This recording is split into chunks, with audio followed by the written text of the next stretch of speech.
Well, I'm here with you. By any sense of decency, I shouldn't be here.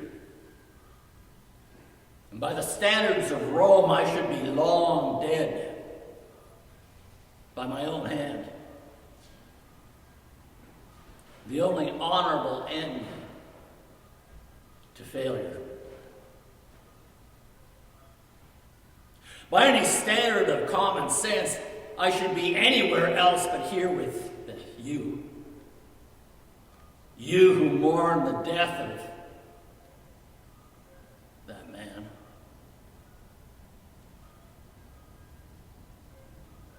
Because, you see, I killed him.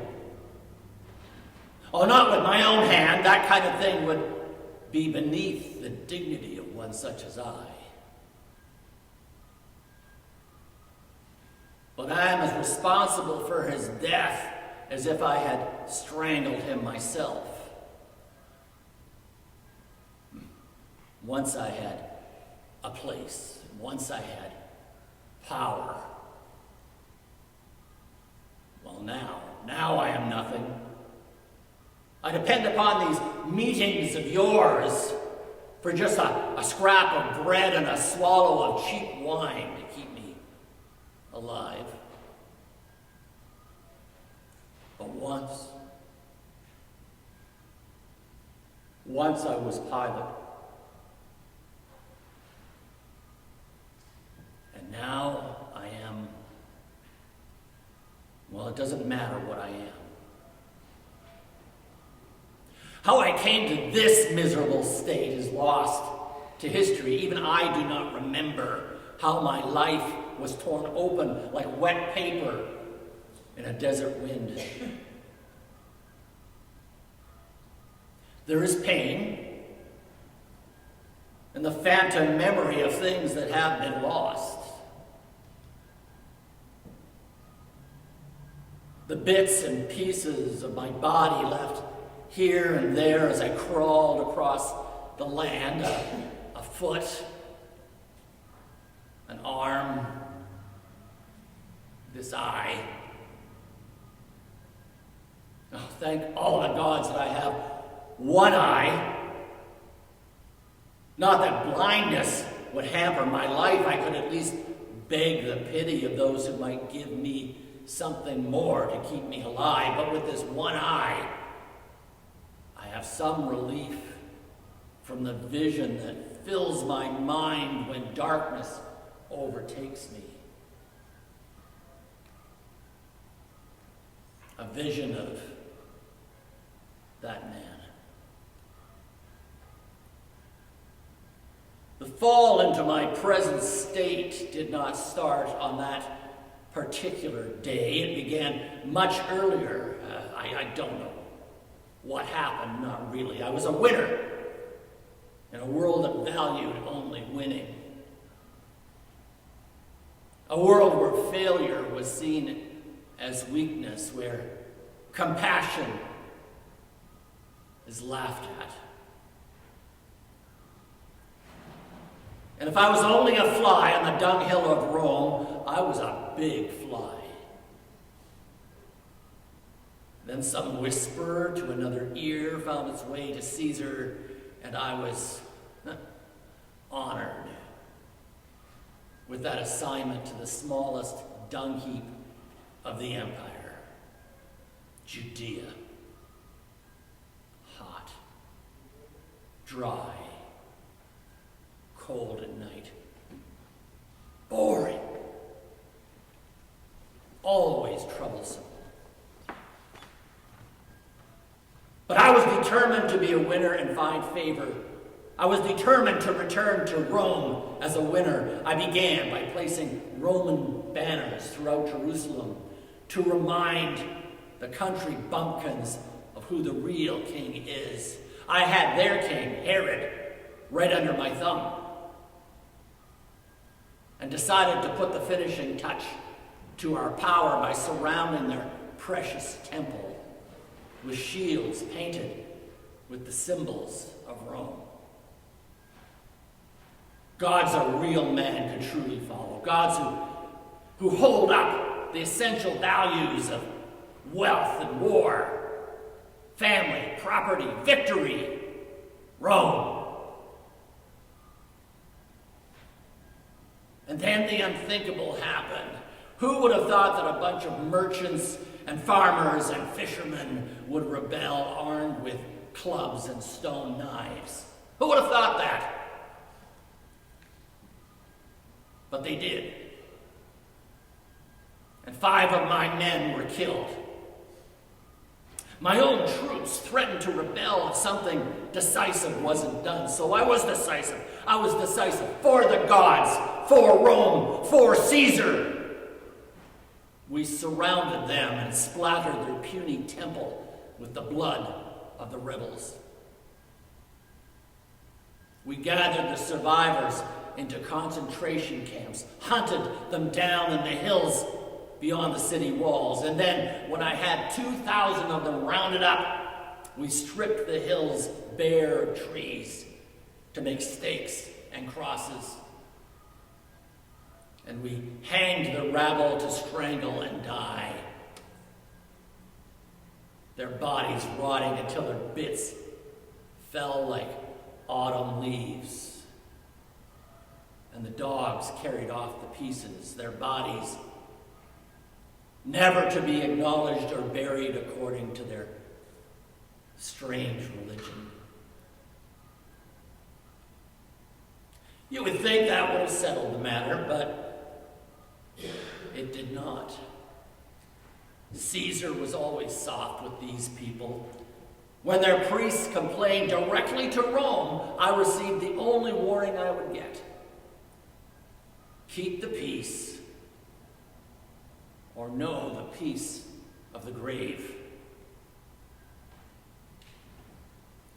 So we made peace, and the locals knew that if I was forced to use force, the force of the empire would come upon me. And then that day came. A festival in Jerusalem. 100,000 people swelling the very walls of the cities. And what happened didn't have to happen. These God-drunk Judeans had plenty of people to pick on, but they had to pick on the one guy who didn't mean anything to me or to Rome. What did I care if some Jewish preacher wanted to talk about peace, love, and understanding? But those religious fanatics saw him as a threat. They wanted to kill him for heresy. If only they had taken charge of the deed themselves, then I would have had no choice under Roman law, and I could have brought the full measure of that law down on their curly little heads. But no, they were too smart for that.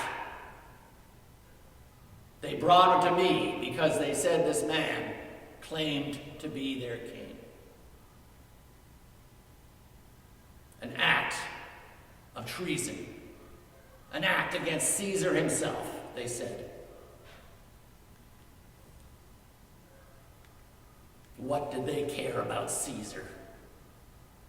So I kicked them all out and I examined him myself. He hardly said a word, not a mumbling word. It was infuriating. The only thing he'd say is that I had no real power over him. Me, the governor, the actual representative of Caesar. This one man stood in front of the very forces of Rome as if it were all just a wilted flower. Now, most of these situations were so easily solved. A word to the captain of the guard, a walk out into the desert, a quick thrust with a short sword, and it's all over. Let the dogs take care of the evidence. But this had become so very public. There was nothing I could do. There was nothing I could actually nail him on to have him publicly executed, so I turned him over to the guard to play with for a little while. They were too enthusiastic. Either out of boredom or their hatred of this rabble we had to guard, they exceeded their authority, but it should have made the point. I took that man back to his people. I told them their king had been punished. I offered to execute a rebel and a murderer instead of that man. But they all yelled out, "Away with him! Crucify him! Crucify him!" The head priest looked hard at me, and I knew he was thinking of Rome.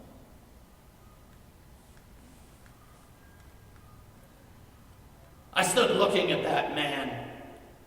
I wish I'd never given him a second glance. It wasn't that he was so badly beaten. I've seen that before, and since.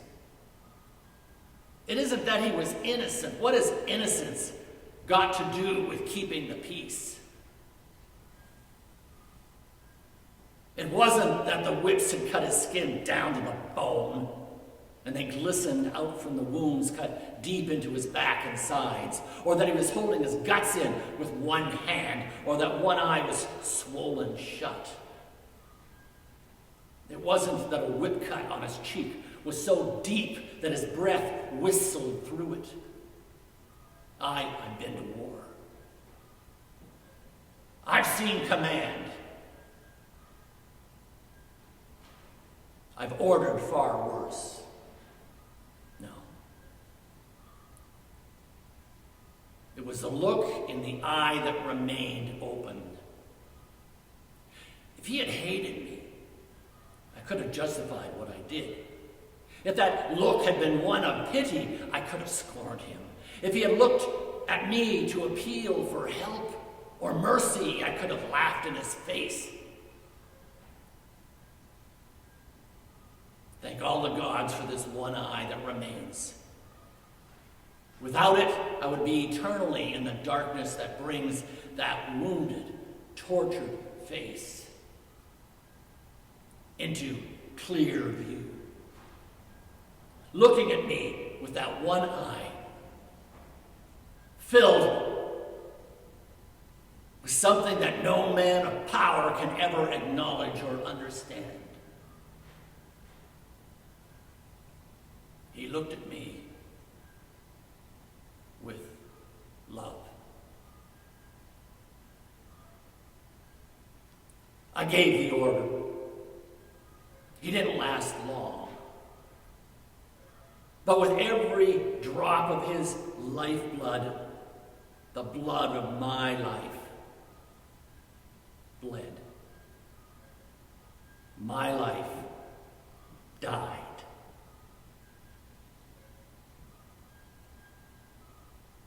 I was able to hang on for another 3 years. My wife, Claudia, she'd seen it all. She'd seen me do worse. But this time, it was different somehow, and she drifted away. When she went to visit her sister, I knew I'd never see her again.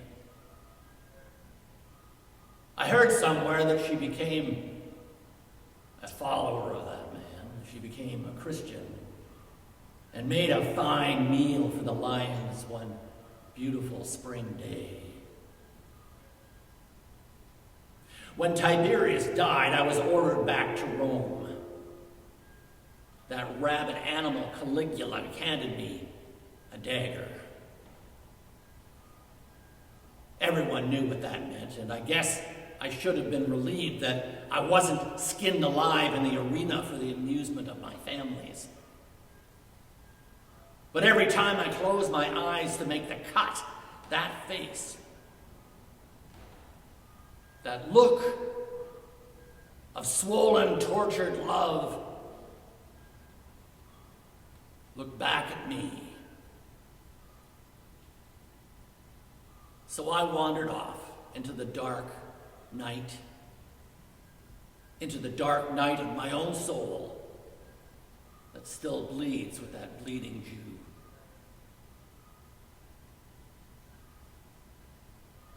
And now I'm here, among you. Once, I was Pilate.